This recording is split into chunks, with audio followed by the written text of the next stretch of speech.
I would request Shri Ram Madhav ji to give his presidential address in the light of this famous invocation of Shri Aurobindo. Sir. All the eminent personalities on and off the dais and friends.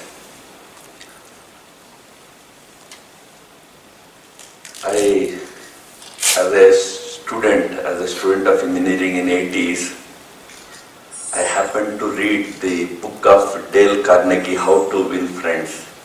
Many of you also might have read it. It used to be a very popular book for all of us youngsters those days. Somebody writes a parody to it, How to Win Enemies. We'll certainly write one point that in a gathering like this, to come forward as the last speaker and give a long speech is the sure way of winning more enemies. We have enough of them. I don't want to win more. I also always used to think, whenever I see on television or in photographs and all, these award ceremonies where politicians are invited. Then one day I felt that, okay, probably to tell the politicians that, so much is happening, so much excellence is happening in the world, in the country, in spite of you guys. So probably that is the reason why I was asked to come and present mementos to many of you, say that, in spite of you guys being there, so much is happening. In fact, I would say that one of the biggest challenges before our country, India today, is to change this perception about our polity. And this has, I'm not blaming the people for it. I blame my colleagues in politics who are largely responsible for creating a particular stereotype about the politicians in our country, and which is not very far from the truth also. Friends, it's a very wonderful occasion. And I am not intending to give any long speech. I just want to say a few things which I feel as important. Although one advantage for the last speaker is that some of the things that he wanted to really say are covered by others.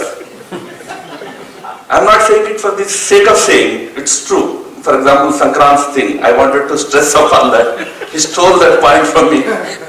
But for the good, he articulated it in a much better way than probably I could have done it. In fact, yesterday I was at a very big function of this Hindi Divas, which Raghav was mentioning. We started celebrating it as Bharatiya Bhasha Divas, because after all, India has many languages, at least 16 of them are recognized as national languages. So Bharatiya Bhasha Divas, there also we discussed about the same issue of language as being a very crucial part of our entire development story.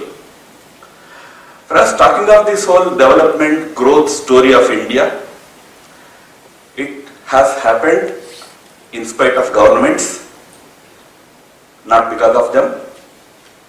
The real story of India's success and growth has always been written by certain dedicated, committed and patriotic Indians. That's the fact of the day. Today, if we have large forex reserves in India, it's not because government is selling anything and bringing forex from other countries. It is our entrepreneurs, not just entrepreneurs, but small-time employees that go from states like Kerala and others. They get huge forex reserves for our country, which then we spend as per the whims of our leaders. So India's growth story is always written by ordinary Indians, and that fact is highlighted time and again in these conferences and all. We see that how much good work happens. Sometimes known, sometimes very anonymous way. And I can tell you this is the secret of India's continuous its existence and its growth. So, a couple of challenges that we see, because right now I am a representative of a party which is the ruling party of India, and some people have talked about 5 years stability, I talk about 10 years stability at least.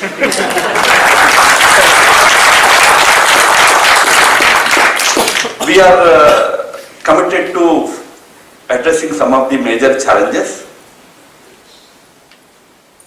One of them, as I mentioned, is to change the very style of working of our governments. You know, the term that is used for our officials is public servants. But hardly are our officials in real sense public servants. That's why the other, kind of derogatory word babus has come to be used in a very derogatory way. So this whole culture of governance has to change in India. Governments have to become accountable. They have to really work. They have to deliver. So that is one major challenge that Prime Minister Narendra Modi deems as one of the topmost challenges. Once that is achieved, you have a government that delivers, that works, that is accountable. So many things can change in India so easily. Because after all, average Indian is very talented. I have read somewhere that the Columbia University's one of its studies, they show that the IQ of an average Indian is higher than the IQ of any other person in the world.